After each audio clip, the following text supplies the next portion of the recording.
ngobrol minggu pedes. Sudah hadir. Selamat malam.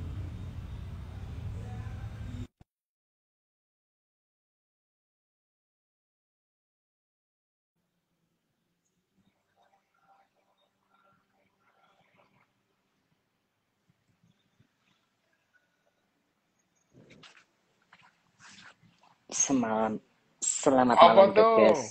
Apa tuh? Biasa dongeng kita. Gimana?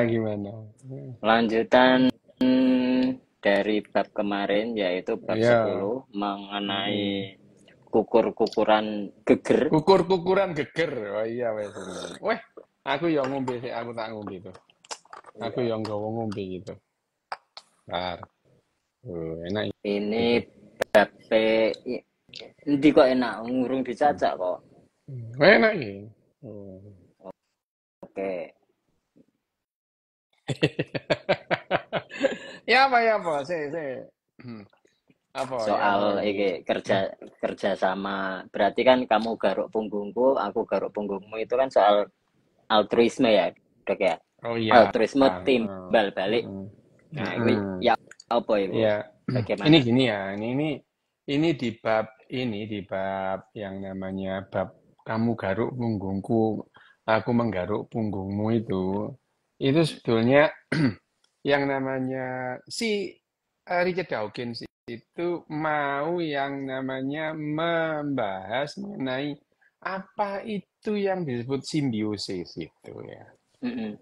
Yang pertama di buku ini di bab ini itu penekanannya yang pertama mengenai yang namanya meskipun tidak secara eksplisit ya, tuh ya, disebutkan mengenai yang namanya kecerdasan bergerombol atau swarm intelligence. Memang ini tidak apa namanya tidak disebutkan secara eksplisit ini swarm intelligence, tapi eh, apa namanya Richard Dawkins di bab ini itu menjelaskan yang namanya swarm intelligence itu apa?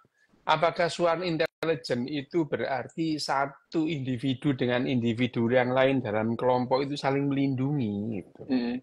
Bahkan disebutkan ini gerombolan egois ketemu gerombolan Iya, egois gitu ya. iya, iya, iya. Ya, ini semut ini egois itu ya. Semut itu enggak punya yang namanya altruism, enggak punya.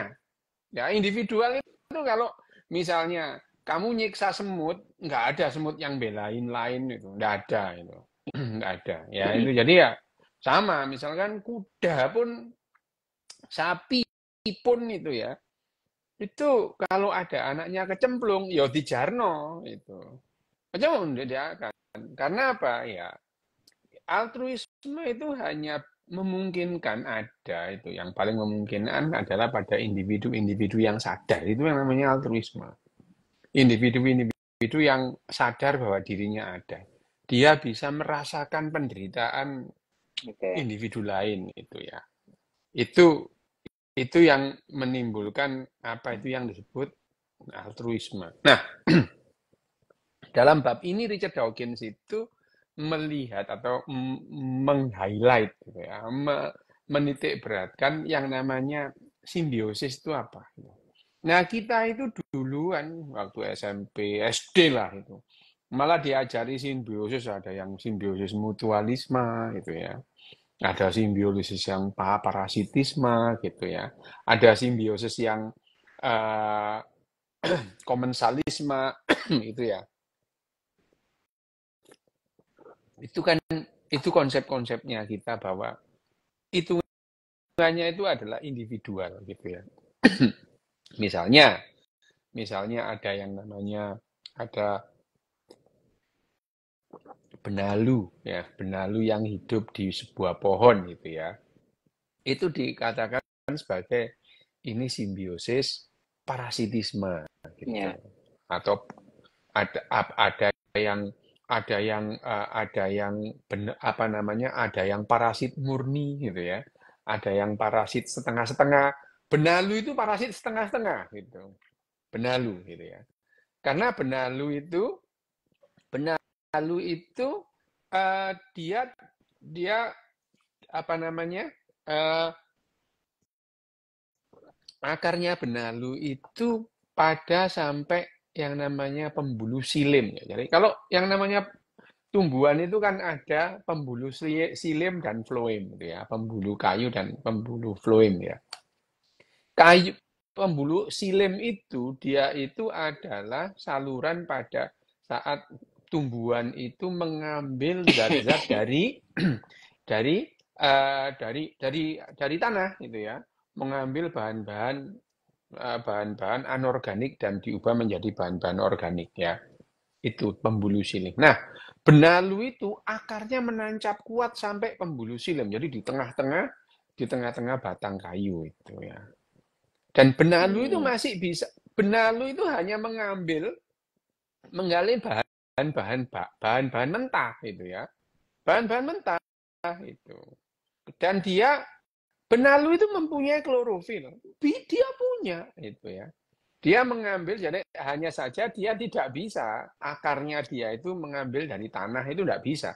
Dia harus dari tumbuhan lain. Gitu. Nah ini kalau kita melihat ini parasitisme ini gitu ya. Misalkan mangga ada benalunya gitu. Pohon mangganya itu tidak mendapatkan manfaat apa-apa dari Benalu adanya benalu tadi. ini ya itu ya. Itu yang disebut parasitisme. Tapi benalu ini parasitisme paruh-paruh gitu ya. Tidak penuh ya. Kalau yang penuh itu putri malu itu. Putri malu apa namanya? Tali putri. Tali putri yang kuning-kuning itu ya. Ya, ya, Tali ya. putri itu ya. Itu Yang kayak mie itu kan, Dok. mie koyok mie itu ya. Itu. Aku lek ndelok mie kuwi eling-eling Siti ambek soto bedane. Wis mulai kira mulai. Bedane Siti ambek Sono soto apa City wis gitu kan. mulai wis. Nek soto mine Anjir. putih, nek Siti mine iso Ya. macam-macam. Iso Aku liro, ora iso melu-melu ya, Cak. Aku, iso Cak. kelawu ya. Nah ini kamu kan nyebut mie barang sih ya gitu. Itu kan lah kan nyebut mie barang. Oke, Lah nek yang tali namanya putri ya tali aku nyebute putri mie. ya. Tali putri itu, nah kalau tali putri itu adalah parasit murni gitu ya. Parasit murni karena dia mengambil dari phloem gitu ya. Jadi bahan bahan makanan yang sudah jadi yang mau disebarkan ke seluruh batang itu pohon rantingnya itu terus kemudian dia diambil gitu ya. Jadi akarnya itu sampai ke phloem tadi. Itu perbedaannya. Nah, itu kita sebut sebagai parasit itu ya. Itu adalah parasitisme. Ada lagi yang disebut komensalisme. Salah satu untung, yang lain enggak. Ada yang mutualisme gitu. Nah, di bab ini gitu ya, di bab ini itu kita berbicara pada tingkat gen gitu ya. Ya, itu tingkat gen. Nah, kalau kita berbicara pada tingkat gen, ya tidak ada parasitisme, mutualisme, karena semua itu akan memberikan keuntungan bagi yang namanya kehidupan. Ya, jadi kalau kita dari sudut genetika gitu ya, yang terjadi keriuhan yang terjadi di mana misalnya di gurun Kalahari itu ya, di savana Kalahari, itu tidak ada yang namanya satu dominan, yang lain enggak, atau ini puncak predator ya, predator puncak apa singa ya, itu tidak demikian kalau dari sudut pandang genetika. Jadi yang terjadi di Gurun Kalahari itu antara buaya, burung, singa, wildebeest, cheetah, itu mereka bekerja sama untuk mempertahankan yang namanya adanya kehidupan. Dalam hal ini gen ini egois. Mereka itu membuat drama dia membuat drama, sebuah drama kehidupan.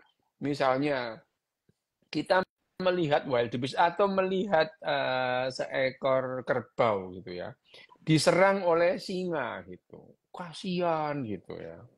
Lah kon lek singone gak mangan terus mbok kongon mangan lemper, lho gak iso ngono ya.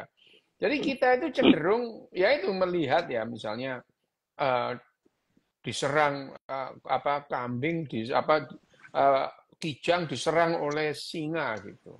Kita cenderung mengatakan kijangnya itu adalah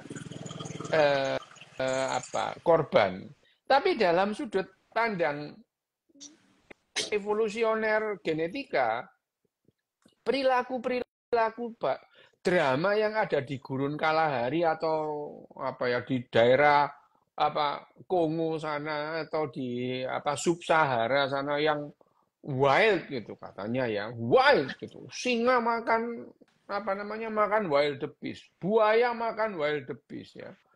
Terus kemudian buaya diserang oleh puma. Oh, itu yang namanya jaguar itu. Jaguar itu boyo diuber ya. Jaguar itu menyelam. Jadi pertarungan di air antara buaya dan jaguar itu kalah buayanya itu.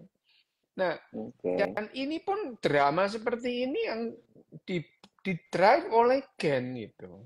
Jadi apa keuntungannya bagi ketahanan individual? Ini disebutkan di mana di bab ini. Bagaimana yang namanya misalnya di sini sebut ya, memang bahasanya Richard Dawkins itu kadang-kadang provokatif, menyebut yang namanya parental slavery gitu ya. Jadi perbudakan pengasuhan. Jadi diperbudak. Jadi misalnya dia tapi ya sebetulnya yang ditulis di sini itu bukan kata-kata Richard Dawkins. Jadi dia hanya mengutip beberapa peneliti sebelumnya. Karena Richard Dawkins itu ahli biologi ya, ahli binatang. Ya, ahli mengamati kehidupan. Termasuk misalnya bagaimana dalam satu kelompok gitu ya, kelompok semut gitu ya. Semut itu perilakunya seperti itu. Itu masing-masing egois itu. Tidak ada semut yang menolong temannya kalau temannya itu celaka gitu.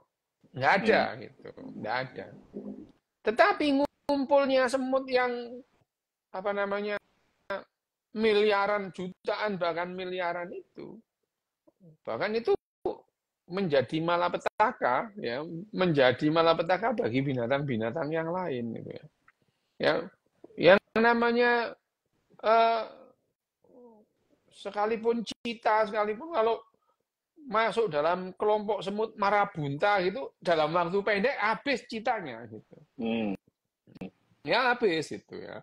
Marabunta itu. Nah, kalau misalkan dalam hal ini disebutkan yang dalam satu kelompok. Jadi Richard Dawkins menggambarkan ini ya, kalau kita berbicara mengenai swarm intelligence itu adalah bagaimana satu individu dengan individu yang lain membentuk satu gerombolan itu dan memperkuat peluangnya untuk hidup gitu ya. Ya, itu sudah jadi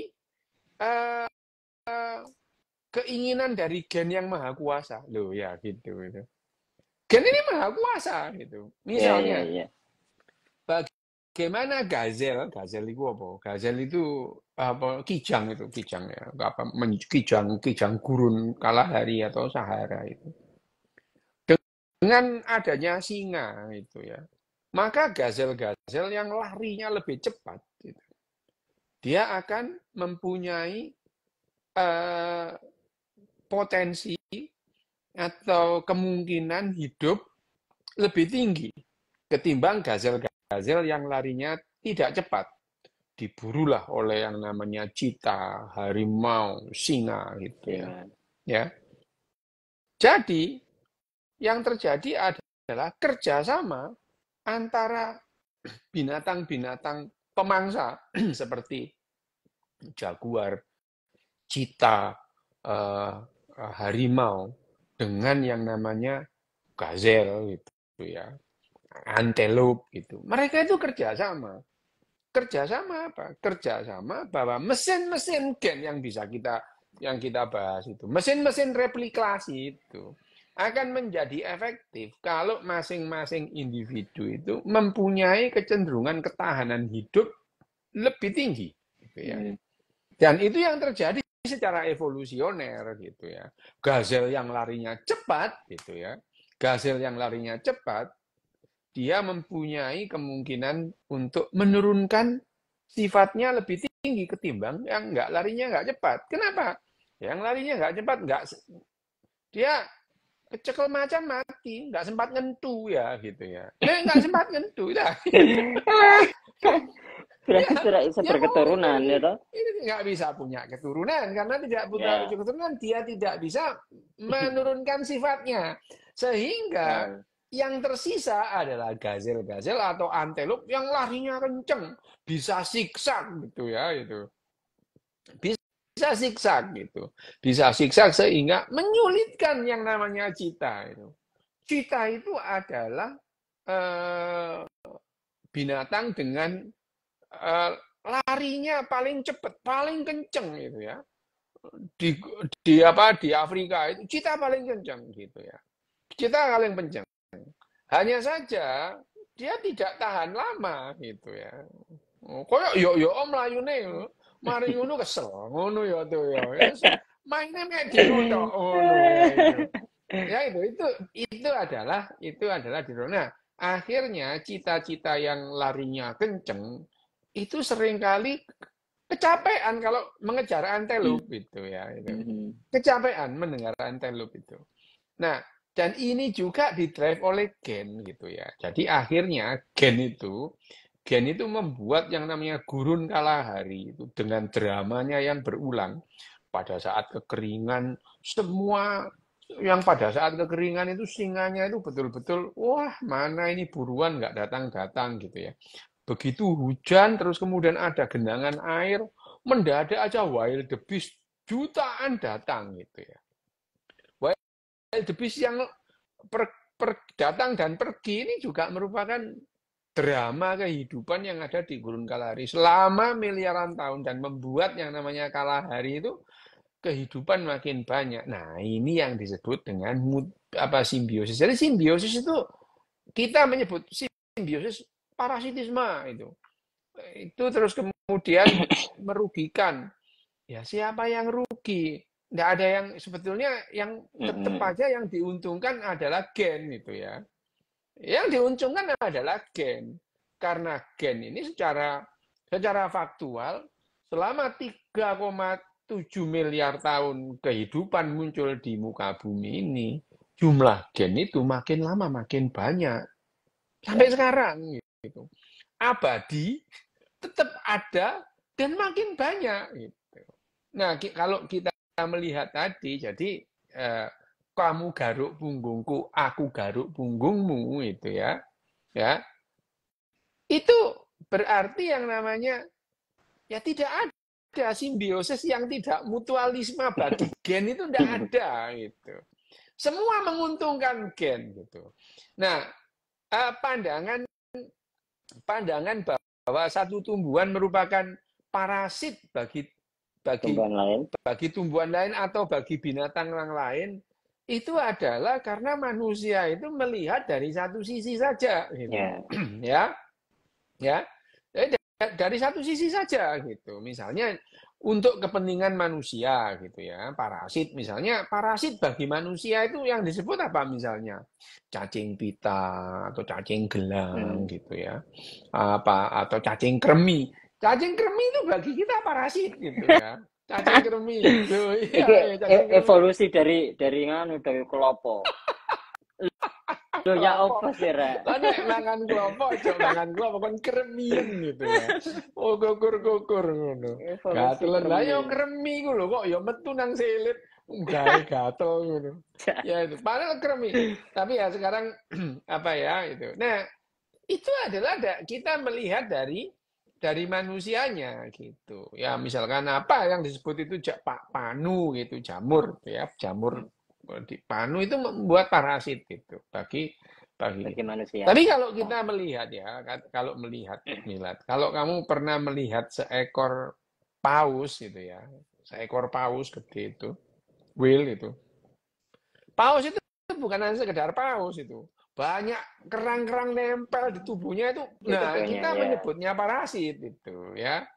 Itu kita nyebutnya parasit. Nah, manusia ini ya, tapi ya gini, manusia ini sel kita, sel selnya Cito misalnya itu. Selnya Cito itu ditemani oleh 20 bakteri. Satu selmu ditemani oleh 20 bakteri gitu ya. Ya itu sudah gitu. Tapi kalau bakterinya itu diambil semua, dalam waktu singkat kamu mati gitu.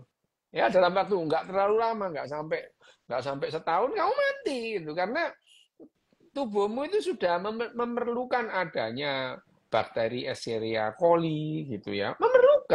Memerlukan Staphylococcus yang ada dalam mulutmu. Mulutmu ini betul-betul banyak yang namanya di situ itu ada bakteri banyak, jamur pun banyak. Hanya jamurnya itu bersifat dia hidup di situ, memerlukan kita, kita juga memerlukan mereka. Jadi sebetulnya tidak ada itu namanya parasit itu, enggak ada. Hanya saja sekarang kalau kamu panuen gawe kalpanak misalnya teng itu cek kon gak elek-elek nemen ngono lho ya. Iya. Wis elek panuen ngono ya itu. Ya itu padahal ya jamur kan juga perlu hidup gitu ya. Tapi jarine menungso ya urip pojok nang omahku ngono ya gitu.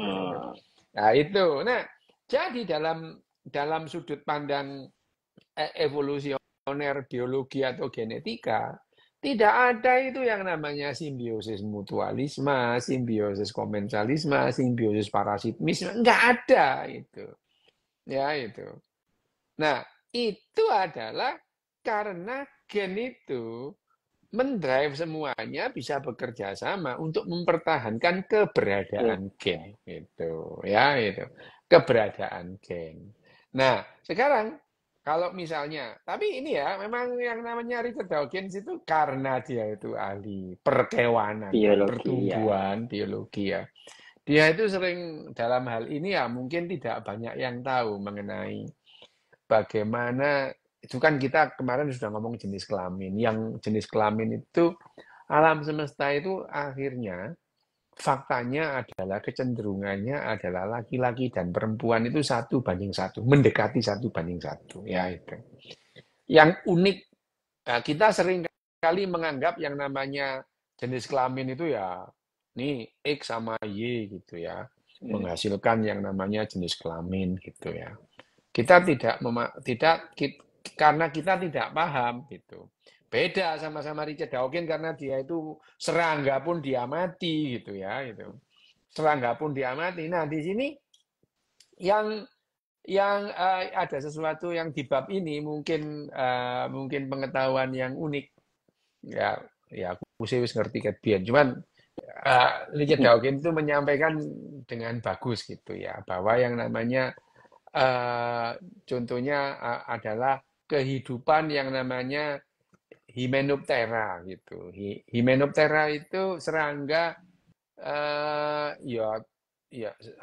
apa Hymenoptera itu ya ini apa namanya semut itu juga Hymenoptera gitu ya. Terus kemudian lebah itu juga Hymenoptera, rayap itu juga Hymenoptera gitu ya.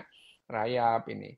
Tapi yang unik itu adalah nih dari kelompok-kelompok serangga ini Hymenoptera itu semut, lebah, tawon ya.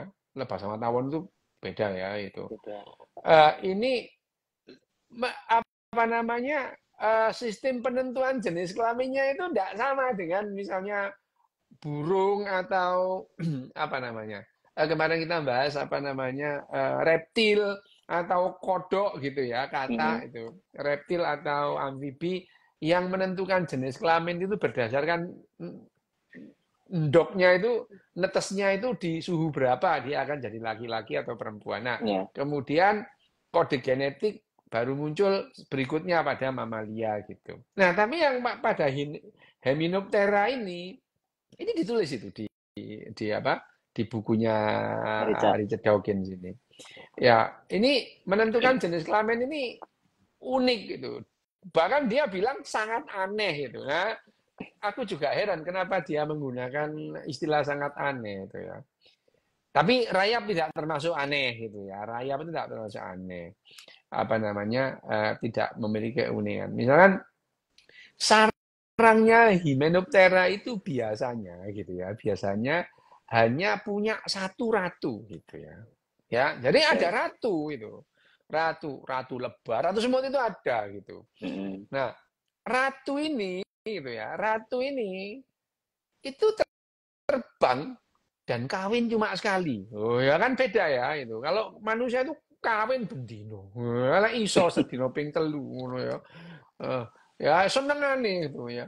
Jadi kalau ratu lebah ini, ratu Hymenoptera ini, ya lebah, ya tawon, ya apa namanya, ya semut itu Semut. ya.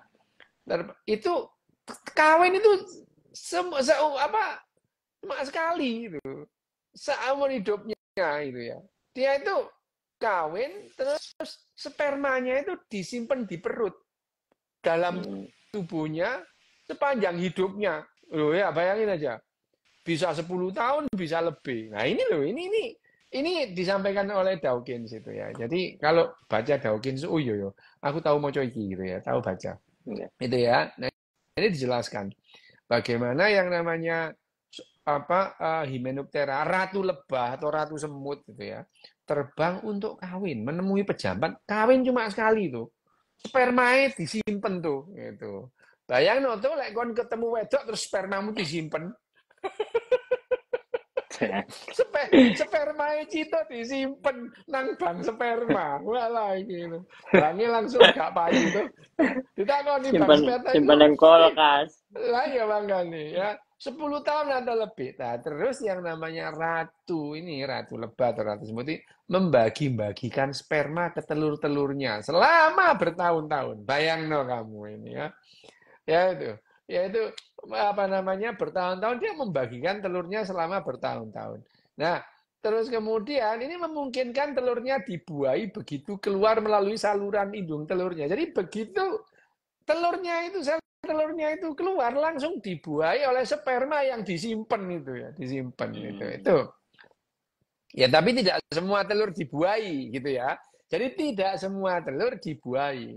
Lah kamu tahu, telur yang tidak dibuahi itu akhirnya jadi Hymenoptera jantan. Loh, unik ya itu. Oh, Ya, ini unik ini itu ya. Jadi telur yang dibuahi oleh sperma yang sudah disimpan di perut. bertahun-tahun itu, begitu ada yang namanya telur itu keluar gitu ya. Telur itu keluar ya, apa namanya? Telur itu keluar terus kemudian dari indung telurnya, dari ovariumnya langsung dibuahi. Itulah jadi yang namanya Hymenoptera betina. Loh, gitu ya. Jadi yang jantan itu fotokopi dari ibunya, ajaib ya. Ini keunikan kalau dibandingkan manusia. Kalau kita ini malah apa namanya? Kalau manusia itu malah yang namanya dua-duanya dapat, laki-laki ya dapat, perempuan ya dapat. Ya, bahkan yang laki-laki itu apa namanya? Dapat kromosom Y gitu ya. Ya karena kromosom X. Nah, tapi pada Hymenoptera ini, Hymenoptera itu jadi yang jantan itu adalah secara genetik adalah fotokopi dari emaknya. Ya apa? Emak fotokopinya jantan tuh. Ini ya itu. Ini adalah apa namanya? Ini adalah keunikan pada Hymenoptera gitu ya ini. Jadi yang namanya Hymenoptera jantan itu adalah secara genetis fotokopi dari emaknya, dari ibu. Nah, Hymenoptera itu ini yang Hymenoptera betina tadi itu di sisi lain normal gitu. Yang jantan tadi itu dianggap tidak normal gitu ya. Kenapa? Ya itu tadi itu. Satu set kromosomnya hanya didapatkan dari emaknya. Dari ibu. Ya, dari emaknya itu ya. Bukan satu set separuh dari ibunya, separuh dari bapaknya, enggak ini. Jadi Hymenoptera jantan hanya memiliki satu salinan setiap volume dari setiap sel gitu ya. Jadi bukan dua sel gitu ya. Itu yang namanya betina. Nah, yang Hymenoptera betina sisi lain, ya kalau dibandingkan dengan manusia itu kayak normal gitu ya. Nah, normal karena dia memiliki bapak. Dia itu punya bapak. Bayangin ya. Jadi yang namanya Hymenoptera jantan itu nggak punya bapak, cuma punya ibu. Punya ibu. Tuh ya.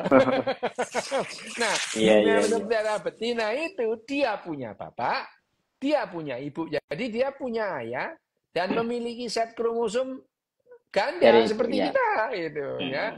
Ya. Nah, terus apakah dia berkembang menjadi pekerja atau ratu?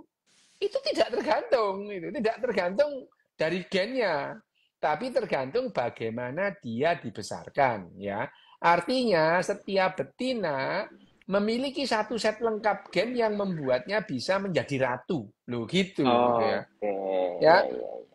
ada sebagian menjadi Jadi ratu, sebagian tidak dipilih oh kayak pemilu enggak, lah, Dok. tidak secara genetis. Jadi Ratu Hymenoptera, ratu lebah itu tidak secara genetis.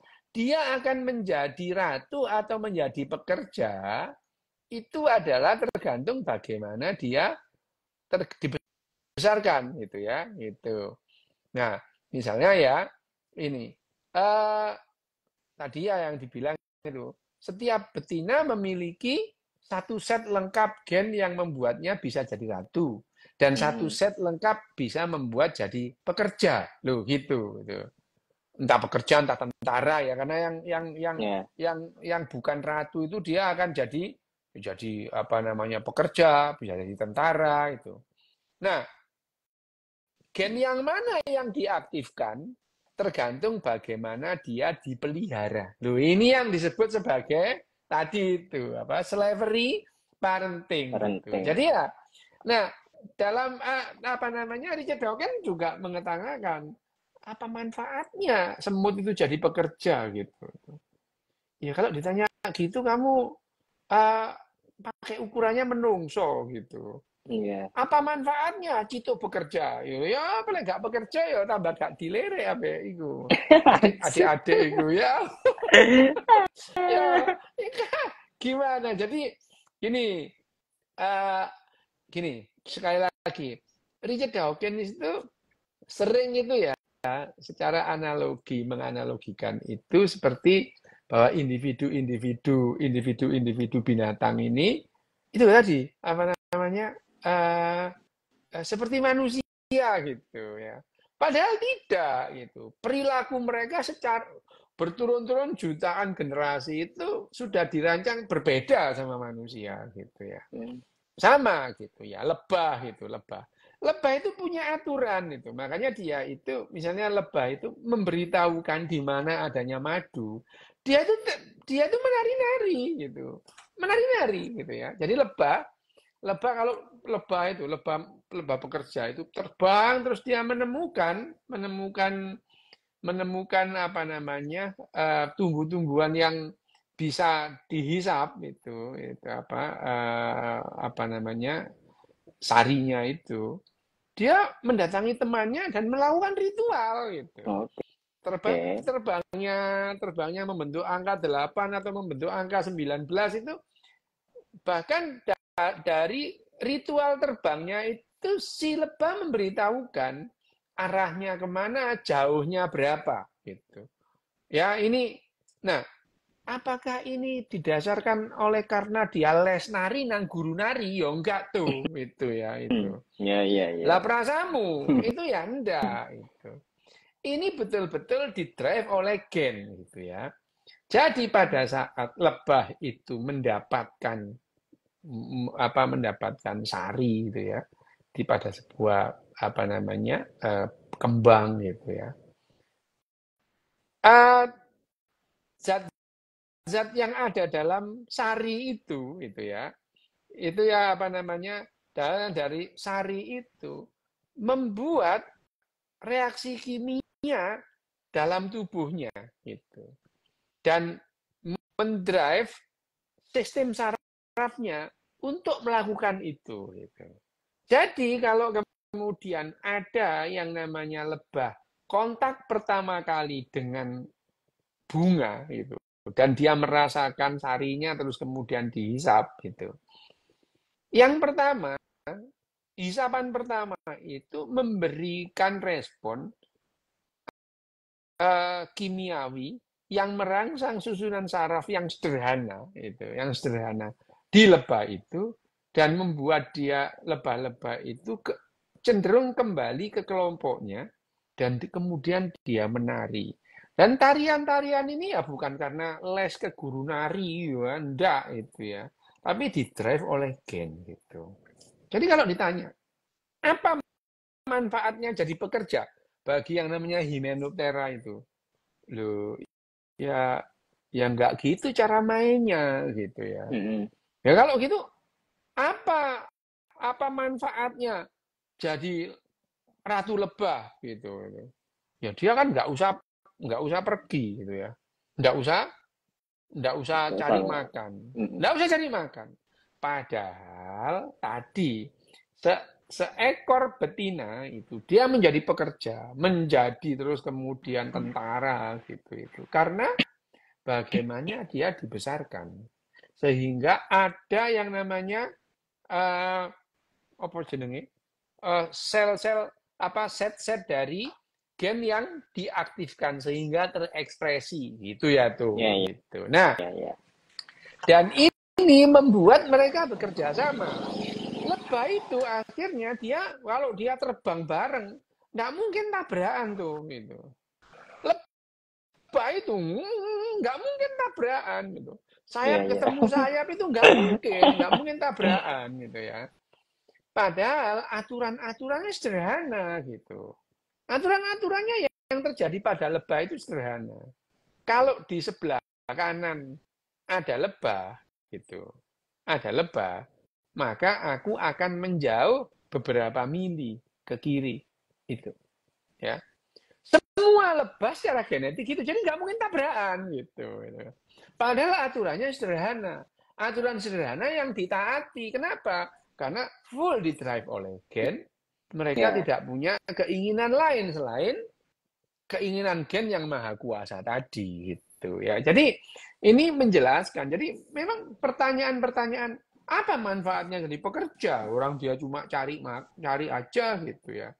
Tapi ya sebagai catatan yang namanya Hymenoptera pekerja ini itu juga mendapatkan reward ya, mendapatkan hadiah dari ratunya gitu ya.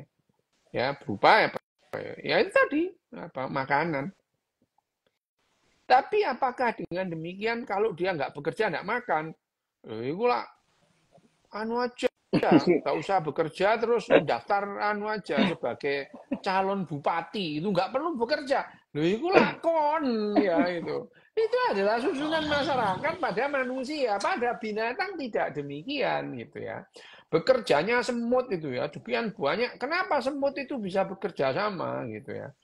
Karena semut mempunyai aturan-aturan, kalau di depan itu ada bau teman, diikuti. Dan dia ngentut ke belakang supaya temannya di belakang ngikuti.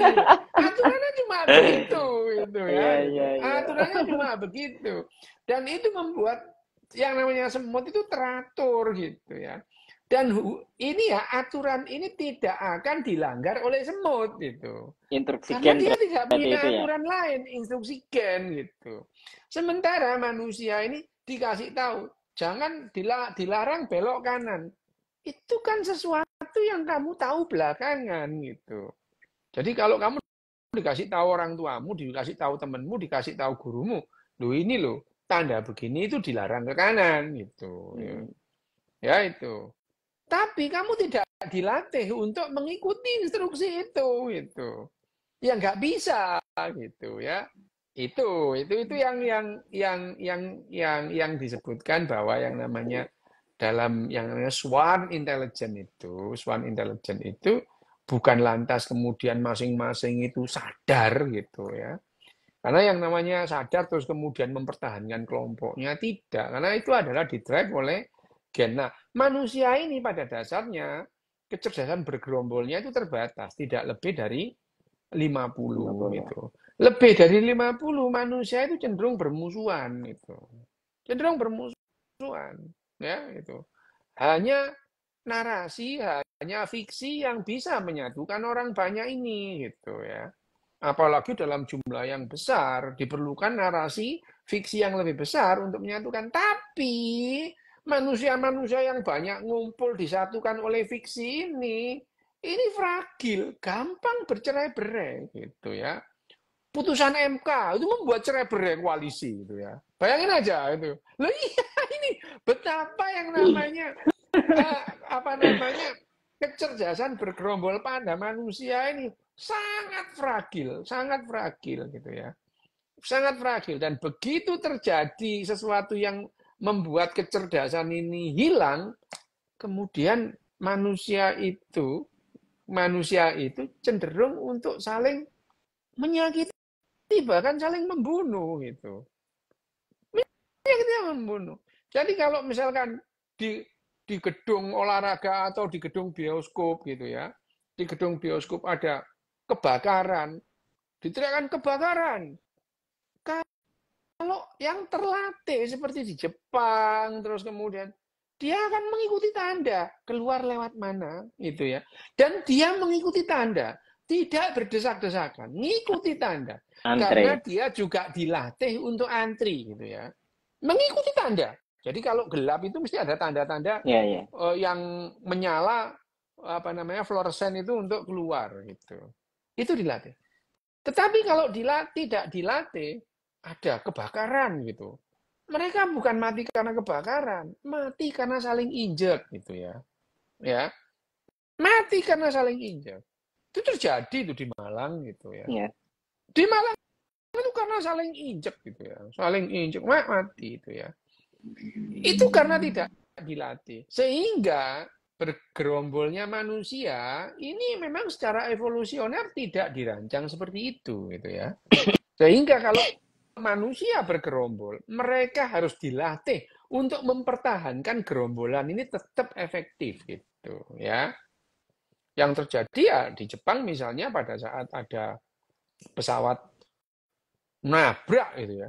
Pesawatnya itu mendarat nabrak gitu. Padahal ya, wah itu sudahlah ya, terbakar itu. Ada yang melihat jendela itu ada api di luar jendela di sampingnya itu. Tapi karena mereka disuruh tetap duduk, mereka duduk itu. Mereka memang dilatih untuk mengikuti petunjuk. I will follow direction quickly gitu ya. Saya akan mengikuti petunjuk dengan cepat gitu ya. Jadi kalau ada instruksi, dia diam, disuruh duduk dia. Begitu landing pesawat berhenti, disuruh berdiri. Apa namanya? Jangan membawa apa-apa, ya ditinggal semua, tasnya ditinggal, gadgetnya ditinggal, nggak langsung buset deh gitulah. Kalau di sini buset deh, kebakaran di luar itu. Jadi bukannya kamu itu ngikuti petunjuk malah bikin status gitu ya. Jadi tidak seorang pun membawa yang namanya gadget, tidak seorang pun membawa yang namanya koper, enggak. Tinggalkan barang-barang Anda, sepatunya dilepas benar gitu ya. Itu yang membuat mereka survive gitu. Hidup semua, nggak ada korbannya. Gitu. Nah, yang begini-begini adalah bagaimana yang mempertahankan kecerdasan bergerombol artifisial bikinan gitu. Karena manusia ini manusia tidak dirancang untuk bergerombol dalam jumlah banyak gitu. Tetapi kalau bergerombol dalam jumlah banyak, ada cara-cara untuk mempertahankan kecerdasan itu gitu ya dengan latihan. Jadi kalau kamu di Shinjuku Crossing itu, wah, sekali nyebrang itu ribuan orang nyebrang itu. Tapi juga tabrakan tuh gitu. Enggak tabrakan, ya enggak senggol-senggolan, enggak sikut-sikutan, enggak itu. Karena mereka dilatih untuk itu. Berarti Apakah itu lebih baik? Berarti latihan itu mengurangi kepanikan, Bro? Ya iya memang itu. Kepanikan itu kan bayangin aja kalau misalkan di stadion dilempar gas air mata. Panik mereka. Wah, panik mereka. Tapi kalau terbiasa pintunya sebelah kanan, dia tahu gambarnya, dia akan antri. ya, mereka bisa paham bahwa antri itu memang disimulasikan, dilihat. Kalau dalam stadion berisi 50.000 orang, kalau dia berjubel gitu, 1 jam nggak kelar gitu. Tapi kalau antri 15 menit habis gitu. Jadi mereka itu sudah tahu dan dilatih. Oke. Jadi dilatih dan diberitahu manfaatnya gitu. Ya itu kita diberitahu manfaatnya tapi tidak pernah dilatih. Manfaat antri kita tahu gitu, tapi tidak dilatih gitu. Jadi ya tidak bisa. Nah, kembali lagi ke bukunya apa namanya? Bukunya Richard Dawkins tadi itu. Jadi yang terjadi adalah simbiose. Apapun jenisnya, misalnya seperti tali putri atau benalu tadi atau kerang yang nempel di apa namanya? Paus, Tubuh paus atau tubuhnya penyu kura, itu, kura-kura itu bukan lantas itu merugikan individu, bukan, itu adalah kehidupan gitu. Manusia ini memang anomali gitu ya. Kalau kita cantik, ini kepingin cantik, jamur-jamur di kulit kita itu harus bersihkan. dihilangkan gitu. Tetapi ya memang iya gitu. Ada yang namanya disebut akhirnya manusia itu mengelompokkan mana-mana binatang-binatang mana, jamur mana yang menguntungkan kita gitu ya. Jamur kamu makan, bakteri kamu makan gitu ya. Minum Yakult itu kamu makan bakteri gitu ya. Bakteri baik, kamu bilang nggak bakteri itu ya nggak ada, bakteri baik nggak ada, bakteri buruk bakteri ya bakteri. Tapi manusia itu untuk kepentingan manusia, akhirnya kita bisa mengambil ini loh yang menguntungkan kita gitu ya, menguntungkan kita. Memang pada dasarnya yang menguntungkan manusia disebut baik, sehingga manusia akhirnya bisa mempertahankan bahkan merentang yang namanya rentang usia harapan hidupnya ya. Rentang harapan hidup manusia akhirnya memanjang. Kenapa? Karena kita tahu gitu ya. Supaya kita tidak gampang infeksi gitu, kita sabunan tangan kita sabun gitu ya. Supaya kita tidak gampang infeksi kaki kita pakai sandal, pakai sepatu itu ya itu. Itu. Jadi kalau ada orang apa namanya kampanye lepas sepatu, kan itu kepingin cantengan ya. Karena sepatu itu melindungi kita dari yang namanya duri, dari ini itu.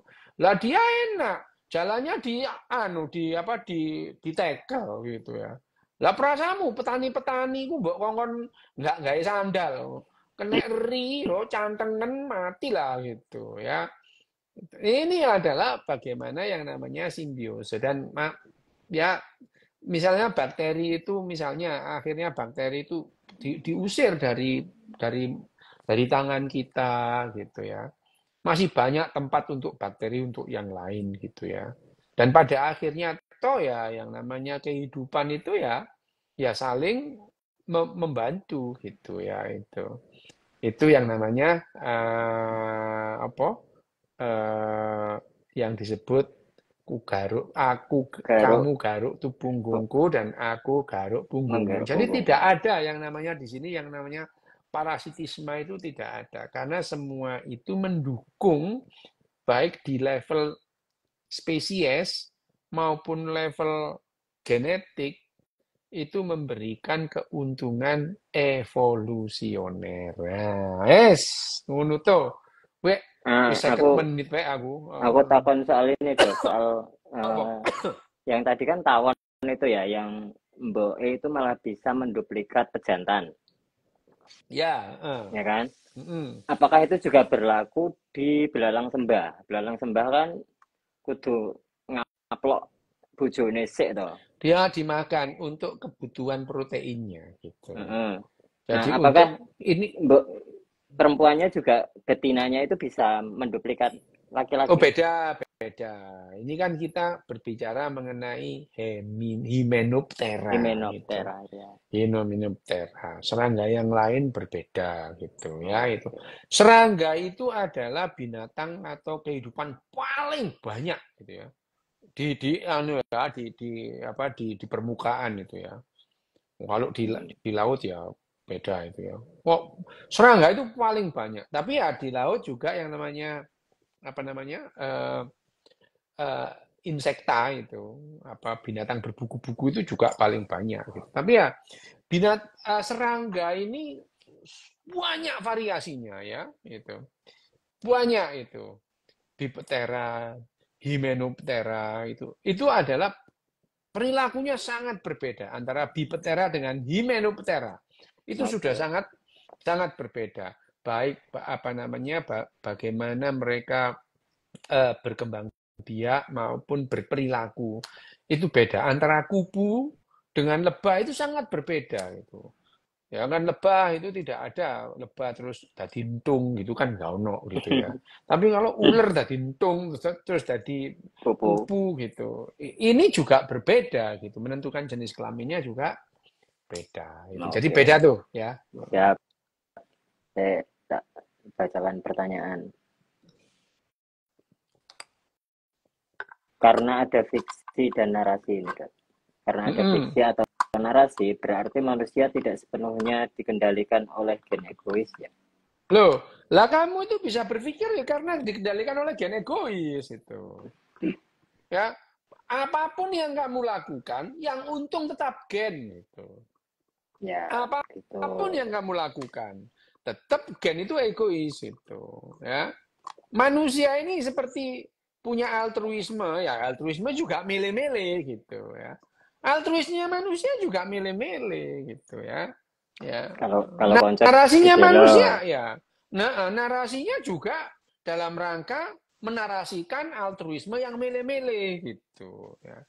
Dan ini juga dikembangkan oleh gen. Jadi gen itu koyok bandar dadu lah, kalah menang nyirik. dalam menanya. Kalah Betul. menang nyirik. Nah, Oke. lanjut. Ini. Oke. Dok, kalau kolam gen, apakah buta warna juga diturunkan dari pihak ibu?